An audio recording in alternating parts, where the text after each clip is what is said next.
Omar Mariluz, nos encontramos en un programa especial para las plataformas digitales de RPP Noticias. Estamos en este momento con Ramiro Escobar, internacionalista de la Universidad Antonio Ruiz de Montoya, porque hay un anuncio de relevancia global, de relevancia internacional. Esta ya proclamación que ha hecho el presidente ruso Vladimir Putin de anexionar territorios ucranianos que han estado siendo parte justamente del conflicto de esta guerra de Rusia en Ucrania. ¿Qué significa esto? ¿Qué consecuencias puede acarrear hacia futuro? Esto implica que ya la guerra que hay en este momento se intensifique, que más países ingresen a un conflicto. ¿Qué es lo que va a suceder? Ramiro, ante todo, muy buenas tardes.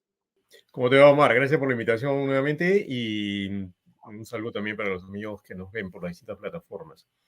Bueno, es un hecho bastante grave, bastante trascendente porque lo que está haciendo Rusia es, bueno, primero vulnerar la legalidad internacional, es un territorio tomado por la fuerza, donde se ha hecho un referéndum con ocupación militar y por eso los resultados son más del 90%, en un caso en Donetsk 99%, eso es francamente increíble, pues no ha habido oposición allí, ¿no? Y hay más de una versión de gente que fue obligada a votar, ¿no? O por lo menos presionada. Eso es vulnerar la legalidad internacional, pero hay otro tipo de movimientos que creo que tienen que ver con la estrategia del Kremlin para no perder terreno en Ucrania. No le han salido las cosas como había pensado y entonces lo que está haciendo es consolidar el poder ahí donde tiene presencia militar, ¿no?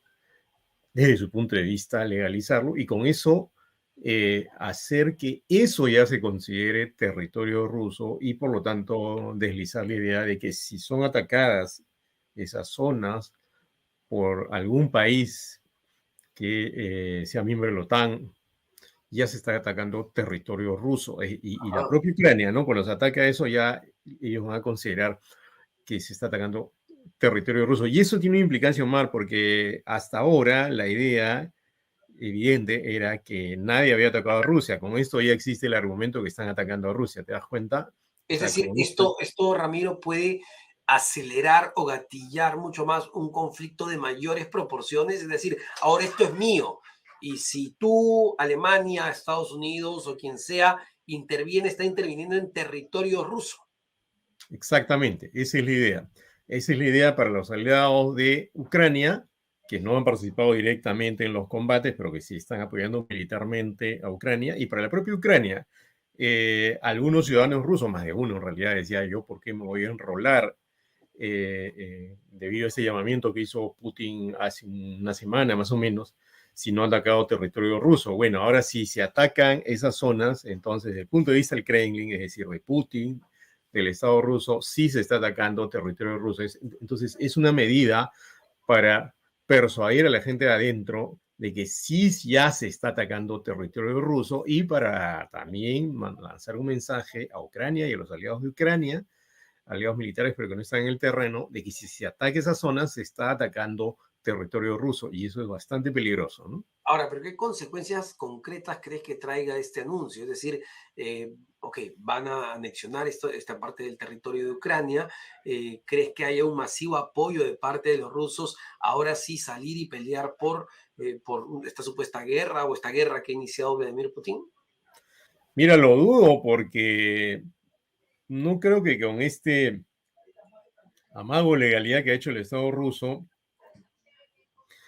haya un montón de voluntarios que quieran ir al frente. Quizás hay, de hecho hay gente que sí está en la lógica del poder putiniano, digamos, ¿no?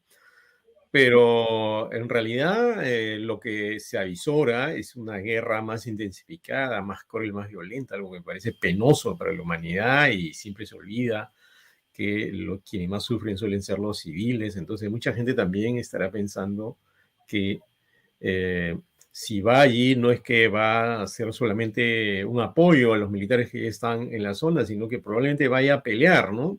Entonces, esa huida masiva de hace unos días para no enrolarse probablemente siga y probablemente haya gente que no quiera ir y que busque la manera de irse de Rusia porque ahora la guerra se va a volver, digamos, más real, ¿no? más cruenta, ¿no? Y hay un peligro de que eso incluso se extienda e involucre ya no solo a Ucrania y a Rusia, sino a otros países. Y eso me parece muy peligroso porque ahora sí creo que estamos próximos, o por lo menos en riesgo de entrar en una conflagración con otros actores involucrados, ¿no? Ahora, ves justamente a otros involucrados entrando en esta guerra. Hoy el presidente de Ucrania, Zelensky, pedía acelerar el ingreso de Ucrania a la OTAN. ¿Crees que esto sea posible? ¿Crees que ya haya una voluntad de parte de los aliados de pararse frente a Rusia de manera directa, o todavía esto representaría mucho riesgo y mucho costo?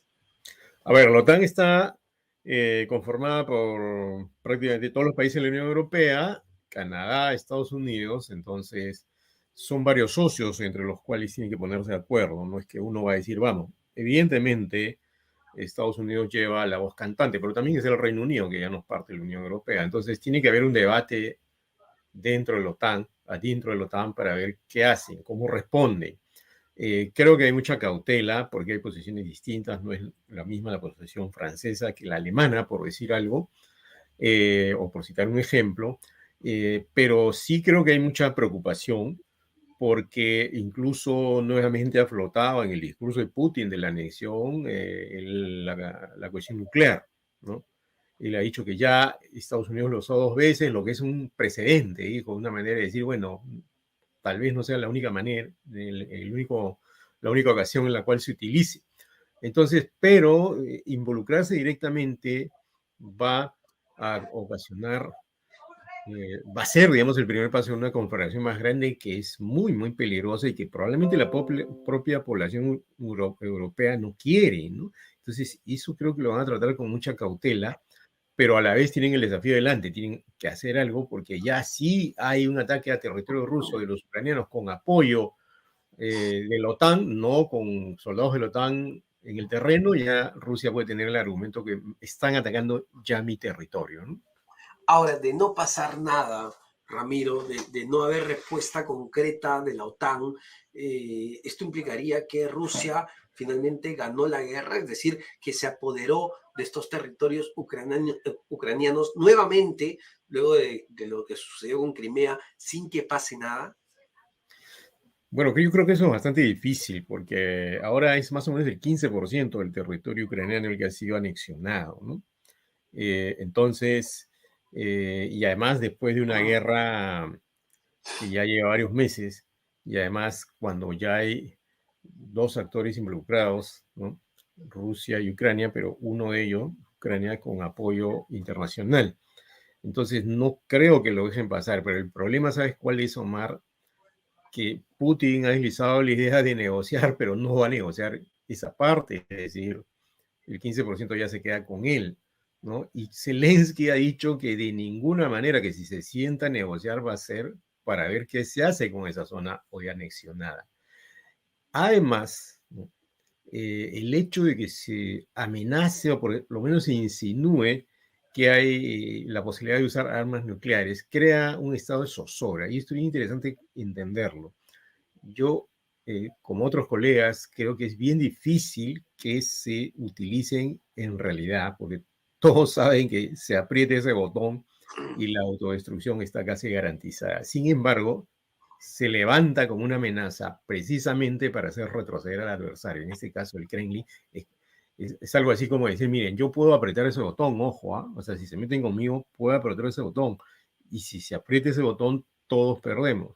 Pero simultáneamente Estados Unidos y Rusia siguen en conversaciones para la proliferación de armas nucleares. Es decir, el riesgo existe, pero la amenaza está ahí y la amenaza sirve justamente para que Rusia se sienta en la confianza, digamos, de avanzar sus posiciones.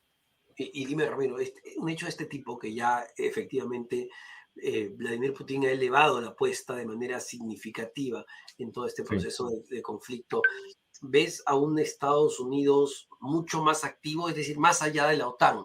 ¿Ves a un Estados Unidos más participativo? No digo entrando a un conflicto, digamos, frontal contra Rusia, pero quizá con mayor apoyo para Ucrania, porque uno se pregunta qué va a pasar a partir de esto.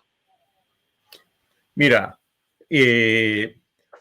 Joe Biden, desde que entró al gobierno, eh, anunció o dio a entender que su relación con Rusia era complicada y al propio Putin en los primeros días de su gobierno lo llamó algo así como un criminal en una entrevista, ¿no? Cosa que tensó las relaciones ruso-norteamericanos a nivel diplomático. Después volvieron a cierta estabilidad, pero después, pocos meses después o pocas semanas después, vino la guerra, ¿no? Entonces, Biden es un presidente norteamericano que tiene malas relaciones con Putin, cosa que no ocurría con Donald Trump. Entonces, ¿qué es lo que ocurre? Que simplemente, ¿no? Si es que eh, Putin avanza posiciones, Biden en algún momento puede considerar que ya es demasiado, ¿no? Que ya está pasándose el límite largamente, ¿no? De la amenaza y se está yendo a hechos concretos y en ese caso me parece que va a intensificar sus condenas, va a ver cómo sigue llevando Ucrania y va a tener que conversar con sus socios europeos o los de la OTAN para ver cómo encara ese momento. Pero yo no creo que Biden retroceda, todo lo contrario, se va a poner más en pie de guerra, si quieres, por lo menos simbólica en ese momento. Y depende de lo que ocurra en el terreno para ver si en algún momento actúa, entra y hace algún movimiento que ya se ha visto como, por Rusia como algo amenazante. En ese momento sí estaríamos en un peligro muy grande, pero ojo, no necesariamente si eso se produce se va a usar un arma nuclear, probablemente se usen armas convencionales. Ahora, digamos, en esta ecuación de aliados, la OTAN, Ucrania, Rusia, ¿a quiénes tiene de su lado? A China, ¿cuál ha sido la posición china sobre todos estos temas? Mira, China, desde que empezó el conflicto, no tuvo una actitud de total respaldo a Rusia. Es un aliado estratégico. Hace poco se han reunido Xi Jinping y Putin. Obviamente no tienen una relación lejana ni distante. Pero en este último episodio, la anexión de Lugansk, Donetsk, Gerson y Zaporilla, China ha tomado distancia. China, la India, Serbia, Kazajstán. Probablemente el único país que está apoyando abiertamente a Rusia es Bielorrusia. Pero fíjate que en el discurso Putin incluso dice que Bielorrusia no debió separarse de Rusia, ¿no? Entonces tiene muy pocos aliados en el mundo, ¿no? Porque a medida que va endureciendo su posición, ya los estados que tenían cierta cercanía, ahora eran aliados abiertos de Rusia, ya se empiezan a preguntar por su imagen internacional, ¿no? Es decir, cómo vamos a quedar ante el mundo que está mayoritariamente en contra de lo que está haciendo Putin si damos nuestro apoyo. Entonces, China yo no creo que tenga en este momento la intención de apoyar una medida como esta y apoyar el endurecimiento de la posición del Kremlin, incluso hasta hace una semana se ofreció a negociar. Y esto tiene una explicación interesante, Omar, porque China tiene un proyecto geoeconómico, quiere volverse, ya es una potencia económica. Entonces, no le conviene de ninguna manera pues una guerra de esta naturaleza, de este calibre, arruinaría su proyecto. Entonces, China probablemente en algún momento sea uno de los países que empieza a mediar, ¿no? Digamos, cuáles son los costos de esta guerra también para Rusia, para Ucrania y para el mundo? Es clarísimo, pero ¿realmente Rusia está ganando con todo esto? Yo creo que hay un problema con la personalidad de Putin mismo, ¿no? Es un personaje que no ha mostrado signos de retroceder en situaciones complicadas, como recuerdas la toma de un teatro en Moscú o de una escuela en Beslan, simplemente los militares entraron a mansalva y murieron niños incluso. Es alguien que no concede. Entonces, es muy difícil que Rusia, mientras tenga en el poder a Putin, retroceda. Pero eso está generando un costo a nivel económico.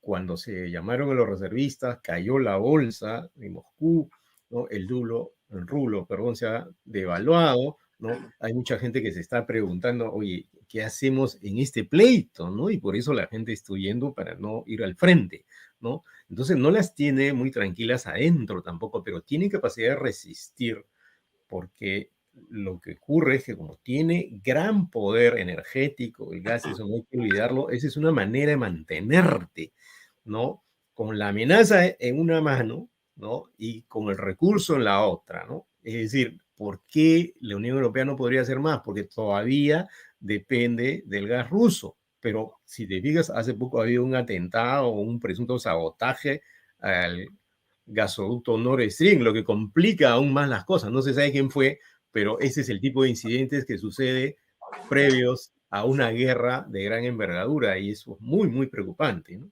Es decir, Ramiro, el hecho de que a partir de esta guerra haya empezado a perder muchísimo apoyo popular en Rusia, debido también a las complicaciones económicas que entiendo los rusos están viviendo en este momento, pese a eso, pese a no tener respaldo, él puede continuar todavía por mucho tiempo más al frente del gobierno. Sí, yo creo que sí, porque todavía tiene un respaldo al interior. Hay que entender que Putin en Rusia en los últimos años ha sido el hombre fuerte, casi un sex symbol de la política. No sé si tú has logrado ver sus fotos, incluso con el torso desnudo, y así una serie de cosas, y que han hecho revivir el poder imperial ruso, y a mucha gente eso le gusta. Lo que ocurre es que cuando llegas a una situación tan complicada como esta, que puede poner en riesgo tu vida como ciudadano, la gente se estará empezando a preguntar, oye, ¿vale la pena esto? Ahora, el problema, Omar, es qué tendría que pasar para que esto cambie. Por ejemplo, una movida política al interior del núcleo de poder ruso o movida militar, que algunos mandos militares digan esto es demasiado, o que haya un quiebre político en la coalición que gobierna Rusia, que es Rusia Unida, el partido de Putin. No se ve eso de momento o no se sabe, porque el mayor ícono de la oposición, Alexander Navalny, está preso. Entonces la gente se está movilizando casi por cuenta propia. Navalny hace llamados de la cárcel, pero no se ve un líder que se ha percibido como la posibilidad del cambio. Y eso es también porque Putin no lo permite, porque tiene un férreo poder. Entonces, si hubiera un quiebre al interior del núcleo de poder ruso, allí sí habría una complicación para Putin, pero eso de momento no se ve o no se sabe con claridad. Un general renunció hace un mes y medio, pero no tuvo mayor relevancia hasta donde se ve. Pero eso en algún momento podría ocurrir. A veces ocurre en las guerras y cuando hay conflictos de este tipo, ¿no? Pero a partir de esta decisión que ha anunciado ya Vladimir Putin el día de hoy de anexionar estos territorios, 15% de Ucrania es un montón, ¿estamos más cerca, Ramiro, a una tercera guerra mundial? Mira, una tercera guerra mundial, Omar, es una guerra donde se involucran países ya de varios continentes. Si uno revisa cómo fue la Primera Guerra Mundial, donde hasta Brasil estuvo implicado, mucha gente cree que solo fueron países europeos, no es así, ¿no? Brasil estuvo implicado en la Primera Guerra Mundial, ¿no? Y en la segunda también algún país latinoamericano como Colombia. Incluso nosotros, no sé si te han contado esa anécdota, ¿no? El presidente Prado le declaró la guerra a Alemania, ¿no? Simbólicamente, pero lo hizo. Eso no se ha producido todavía. Una guerra mundial es ya una conflagración de grandes proporciones y por eso se llama mundial, porque implica el involucramiento de países de distintos continentes. Eso no se ha producido, pero, digamos, ya comienza a crear zozobra el hecho de que estos pasos de Putin están creando el escenario para que la guerra por lo menos se vuelva regional. Está como creándose la posibilidad terrible de que la OTAN pase del apoyo militar al apoyo bélico. Legalmente no lo puede hacer, porque ¿sabes lo que pasa?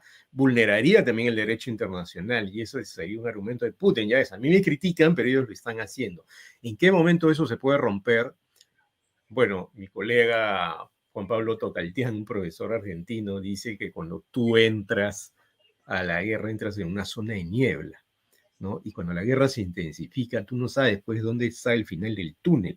Parecería que estamos entrando a eso y creo que en este momento se deben reforzar muchísimo las labores diplomáticas, las estrategias diplomáticas para contener esta deriva, ¿no? Pero quizá a partir de lo que ha sucedido, de la decisión de Putin, sí, no lo sé, y te pregunto, ¿es viable que la OTAN responda al pedido de Zelensky y adhiera a Ucrania a este grupo?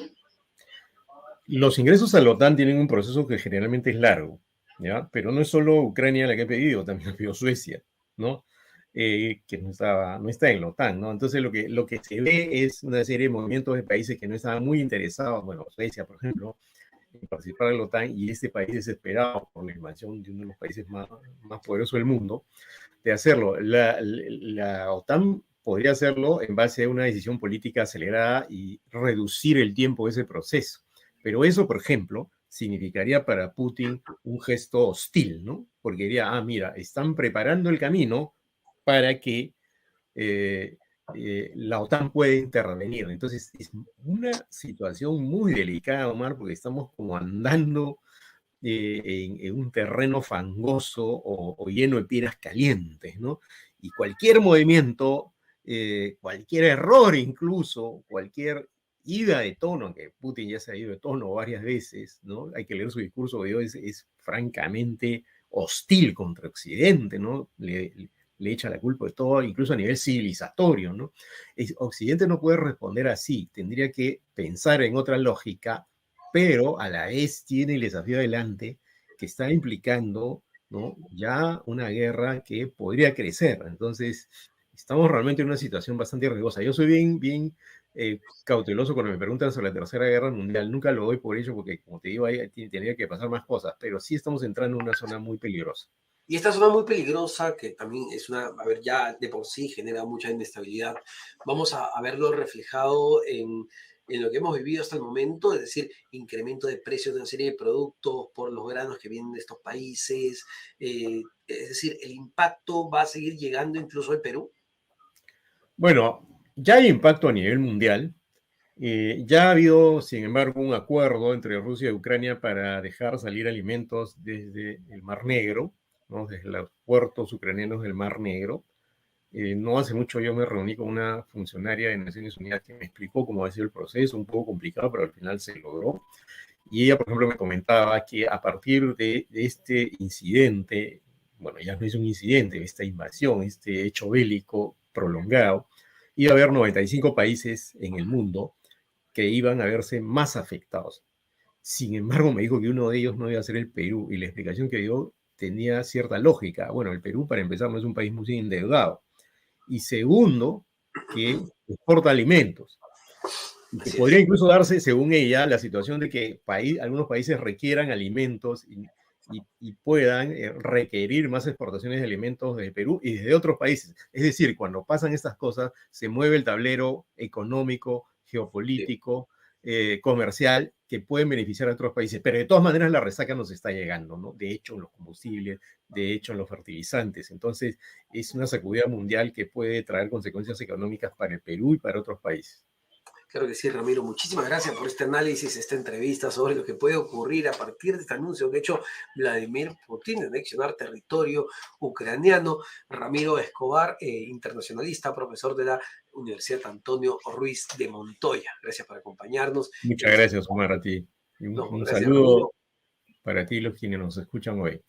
Hasta Claro que pronto. sí. Y también un fuerte abrazo para todos los que nos escuchan en las plataformas digitales de RPP Noticias.